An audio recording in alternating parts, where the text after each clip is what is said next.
Le petit chaperon rouge, écrit par Charles Perrault.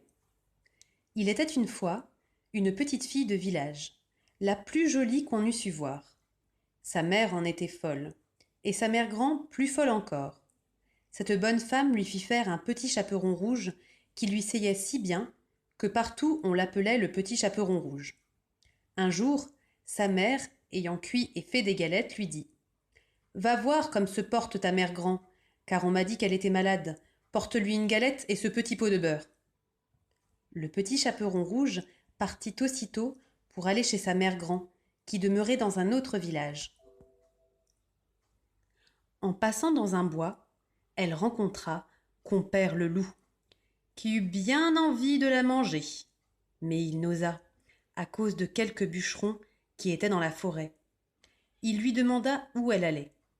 La pauvre enfant, qui ne savait pas qu'il était dangereux de s'arrêter à écouter un loup, lui dit « Je vais voir ma mère grand et lui porter une galette avec un petit pot de beurre que ma mère lui envoie. »« Demeure-t-elle bien loin ?» lui dit le loup. « Oh oui !» dit le petit chaperon rouge. « C'est par-delà le moulin que vous voyez tout là-bas. Là-bas, à la première maison du village. »« Eh bien, dit le loup, je veux l'aller voir aussi.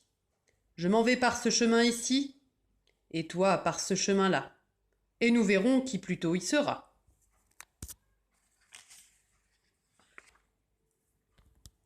Le loup se mit à courir de toute sa force par le chemin qui était le plus court, et la petite fille s'en alla par le chemin le plus long, s'amusant à cueillir des noisettes, à courir après des papillons et à faire des bouquets des petites fleurs qu'elle rencontrait. Le loup ne mit pas longtemps à arriver à la maison de la mère grand. Il heurta. Toc toc. Qui est là ? C'est votre fille, le petit chaperon rouge, dit le loup, en contrefaisant sa voix, qui vous apporte une galette et un petit pot de beurre que ma mère vous envoie. La bonne mère grand, qui était dans son lit parce qu'elle se trouvait un peu mal, lui cria « Tire la chevillette ! La bobinette, cher rat !» Le loup tira la chevillette et la porte s'ouvrit. Il se jeta sur la bonne femme et la dévora en moins de rien, car il y avait plus de 3 jours qu'il n'avait mangé. Ensuite, il ferma la porte et s'alla coucher dans le lit de la mère grand, en attendant le petit chaperon rouge, qui quelque temps après vint heurter à la porte. Toc toc. Qui est là ?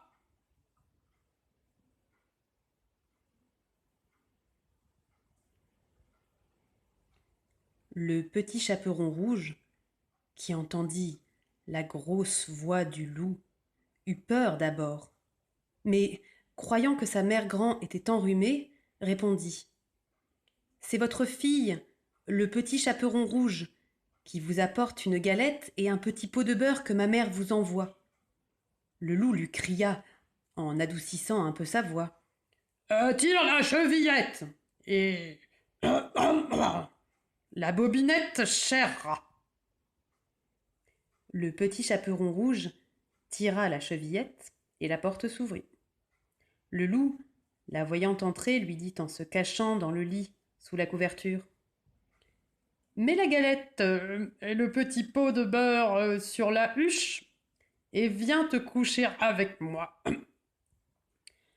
Le petit chaperon rouge se déshabilla et alla se mettre dans le lit, où elle fut bien étonnée de voir comment sa mère grand était faite en son déshabillé.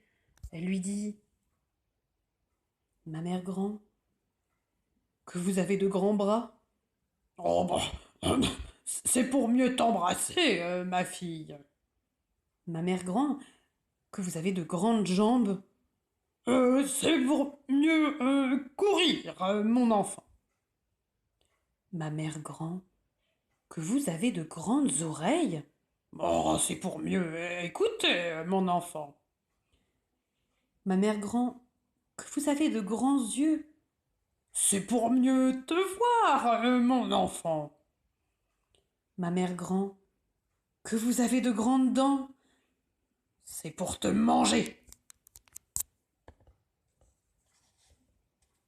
et, en disant ces mots, ce méchant loup se jeta sur le petit chaperon rouge et la mangea. Fin.